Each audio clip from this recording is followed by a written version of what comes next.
Good day, everyone. Today, I am going to report about Chapter 5, which is about the American and British police models.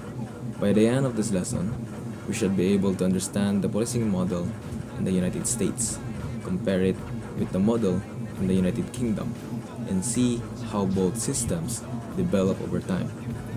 These topics matters because it helps us how law enforcement can be organized in different ways to protect people and keep order. The law enforcement system in the United States is very large and complicated. It reflects two big ideas. One is crime control, which is about catching criminals quickly, and the other is due process, which is about protecting people's rights. Americans has been always been careful about giving too much power to one police agencies. So their system is divided into local, state, and federal levels. In fact, more than 1 million people work in law enforcement in the United States because there are so many agencies. The boundaries between them are sometimes blurry. For example, if a robbery happens in a small town, the city police will handle it. But if the robbery involves stolen mail, postal inspector may also step in. If it crosses state lines, the FBI may join in. This shows how different levels of police can overlap but still respect each other's jurisdiction. Most policing in the US happens at the local level. Local police include village, township, and county police departments, sheriff's offices, and housing authority police. The county sheriff's office covers large areas like county jails, delivers court papers like eviction notices, and patrols rural areas. Imagine a rural county where the sheriff's deputies respond to a domestic dispute or an illegal hunting case. That is part of their job. City police are the most common local police and handle incidents within the city's limits, such as traffic incidents or street fights. Local police also differ in style. Some use legislative style, which strictly follows the law, issues many citations, and makes many arrests. You see, this in cities with strict traffic enforcement. Some use the service style, which responds to every complaint and focuses on community service rather than punishment. This could be officers answering noise complaints or checking on neighbors without making arrests. Others use the watchman style, which focuses on keeping the peace rather than enforcing every law. In a small town, officers might all simply warn teenagers loitering instead of arresting them. Above the local level, there are the state police or highway patrol officers. They regulate traffic on highways, maintain order and safety on state and federal roads, and also provide police services to people living in the unincorporated areas without their own police departments. For example, when a major crash happens on a highway, the state police are often the first to respond. Some state police units also do special investigations that cover the entire state. At the national level, the US has federal agencies that handle specific crimes but do not usually provide day-to-day policing for ordinary citizens. The Federal Bureau of Investigation, or FBI, under the Department of Justice, investigates violations of federal law, espionage, sabotage, treason, or other matters of internal security. For example, the FBI might handle a large cyber attack on government system. The United States Secret Service under the Department of Treasury investigates counterfeiting and protects the president and his family. This is what we see when agents guards the president during public events. The Bureau of Narcotics, also under the Treasury, investigates violation of federal laws related to narcotic drugs and marijuana, such as nationwide drug trafficking. The Bureau of Chief police office inspector investigates mail losses, unlawful use of mails, and other violation of postal laws. For instance, stopping groups stealing checks of mailboxes. Finally, the Immigration and Naturalization Service under the Department of Justice enforces immigration and naturalization laws, patrols of borders to prevent secret entries of aliens, and registers and fingerprints immigrants, like what happens at the US, or also known as Mexico border. In the United Kingdom, the police model is different. It is more centralized but still locally managed. It uses what is called a tripartite structure, which shares power between the Home Office at the national level, the local police authorities, and the chief constable, who is the head of each police force. This structure begins with the Metropolitan Police, founded by Sir Robert Peel in 1829. Officers were called bobbies after him, and this was the first organized police forces in the world. In London, the Metropolitan Police handle most crimes but also work with the national agencies when terrorism or organized crime occurs. For example, when there is a terror attack, the Metropolitan Police work closely with M15. The UK's security service, the UK system, emphasizes community policing and prevention rather than force. Unlike the US, most British police officers do not carry firearms on duty unless they are in special units. This reflects a policing philosophy based on public trust and visibility. Both the US and the UK developed their police systems over time. American policing grew from small town watch groups and sheriffs in 1600s and 1700s, later adopting some parts of the British system but keeping a strong focus on local independence. This is why American police are split into city, county, state, and federal levels. British policing started formally in 1829 with the Metropolitan Police and focuses on preventing crime through visibility and community trust rather than force. The tripartite structure developed to balance local and national control. Today, both countries face modern challenges like cybercrime and terrorism, but their traditions still influence how they respond. The US has many agencies with overlapping powers, while the UK keeps a more unified structure. In short, the United States favors a divided system with many agencies, while the United Kingdom uses a centralized but locally controlled system. In the US, many officers are armed with firearms, while in the UK, most officers are unarmed and rely on special units for firearms. The style also differ. The US has legislative, service, and watchman styles, while the UK emphasizes the community policing and prevention. Understanding these two models helps us how law enforcement adapts to the needs and history of each society.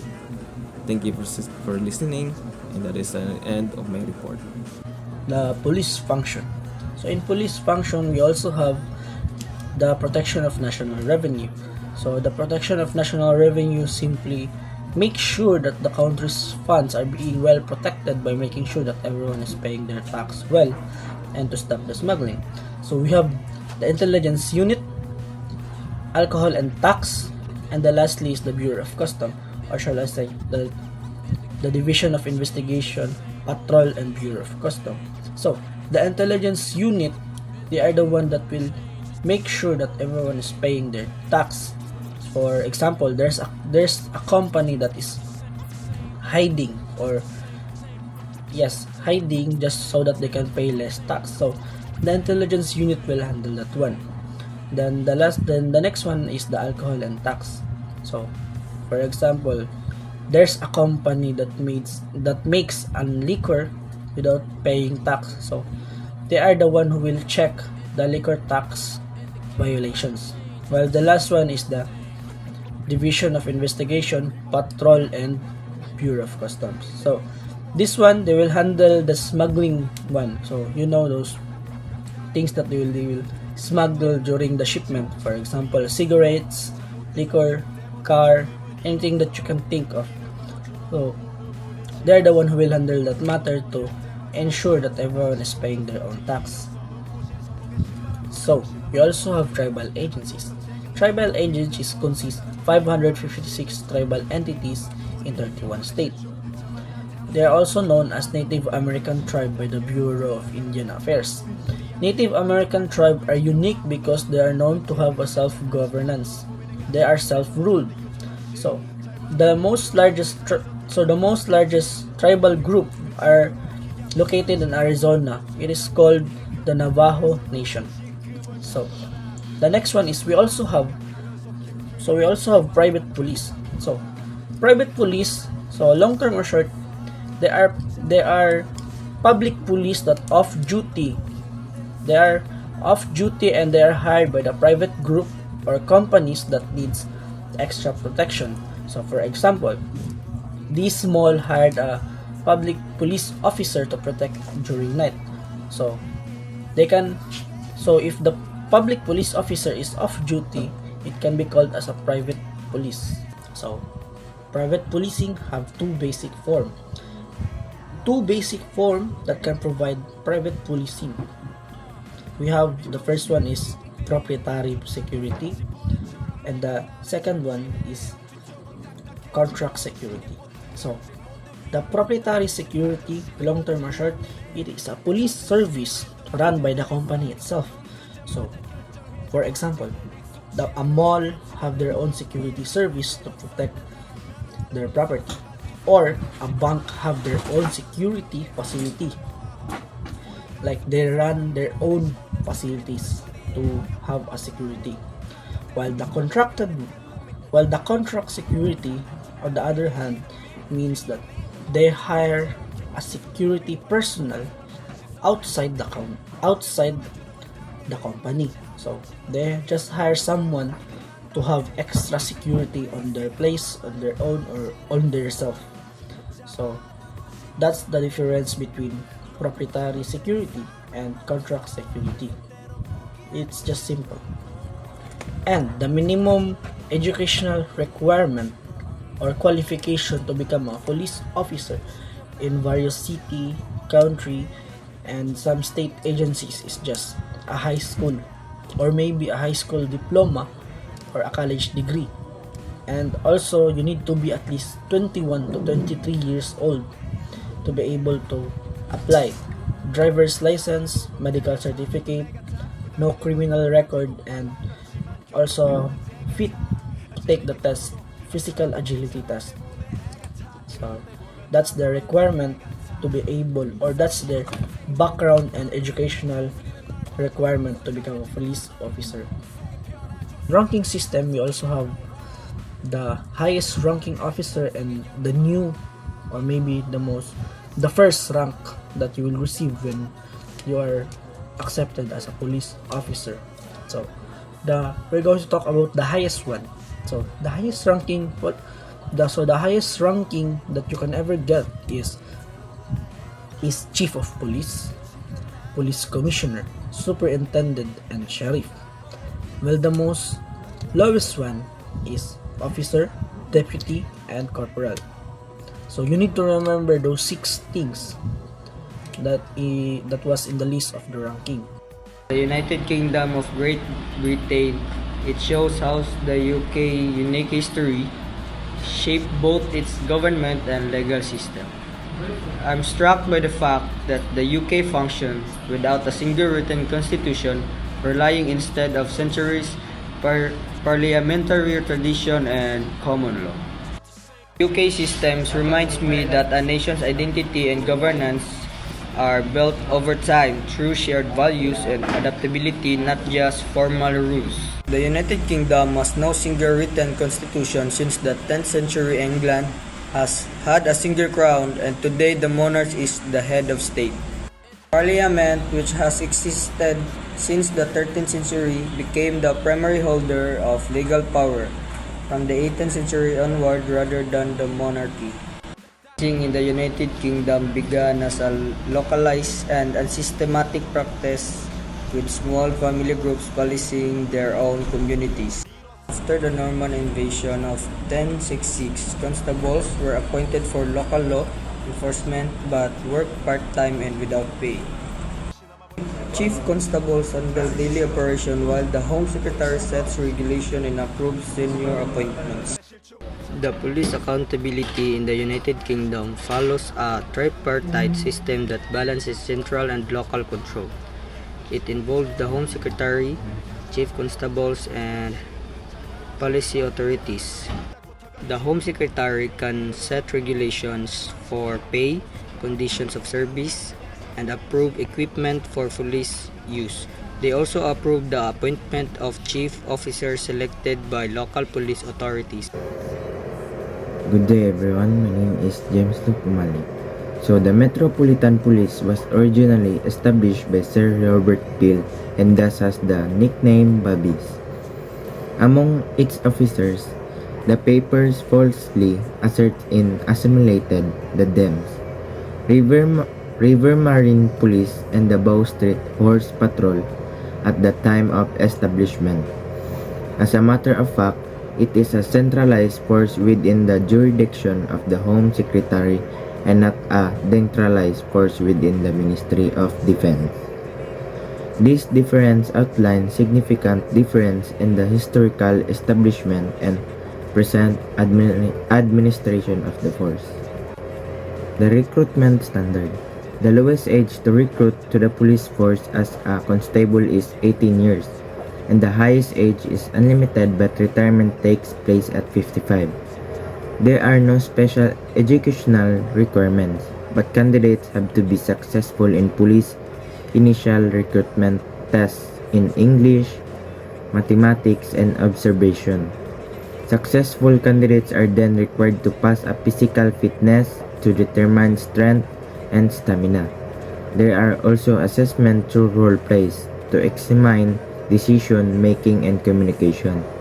The final process is a final interview, then security of antecedents and criminal record. Good morning everyone, my name is Justine James Robledo and it's talking about probationer training. Probationer training, known as a probationary constable training report, the recruitment process of probationary constable involved an extensive training period divided into two. Number 1, residential training. Conduct at a regional training center. This phase focuses on developing core policing skills. Number 2, practical training phase. Probationary constable are assigned to a tutor constable gaining hands-on experience and practical skills in operational policing. After completing the 2 years probationary period, successful candidates are confirmed in the office of constable, marking as a significant milestone in their policing career. Let's proceed the high-ranking system. Chief Constable. What is a Chief Constable? A Chief Constable is a senior police officer who holds a leadership position, typically in charge of police force or region. Number 2, Deputy Chief Constable. A Deputy Chief Constable is a high-ranking police officer who assists the Chief Constable in leading a police force. Assistant Chief Constable. Assistant Chief Constable is a senior police support senior leadership, assist in developing and implementing policing strategies. Chief Superintendent. A Chief Superintendent is a senior police, leads a division of department, oversees specific areas of policing such as crime or operation. Superintendent. A superintendent is a police officer who leads a specific unit in department such as investigation or traffic. Chief Inspector. A chief inspector is a police, leads a team or unit, oversees a team of inspectors, sergeant, and constables supervises operation, manage, and coordinates police operation. Inspector. An inspector is a police leads conduct a manage investigation, gathering evidence, and interview witnesses, provide operational support, assist in the planning and executing police operation. Sergeant. A sergeant is a police provide guidance, offer guidance, support and mentorship to team member, assist on operation, help plan and execute police operation, responding to incident and emergencies. Police constable. A police constable is a frontline police. Patrol communities, maintains law and order, responding to incident and emergencies, investigate a crime, interview witnesses and documents cases. The police constable play a vital role in maintaining public safety and enforcing law. 이 험한 현실에서 아직 붙잡아두고 싶 Sir, tapos na po. 내 속대론 포기하고 싶은 꿈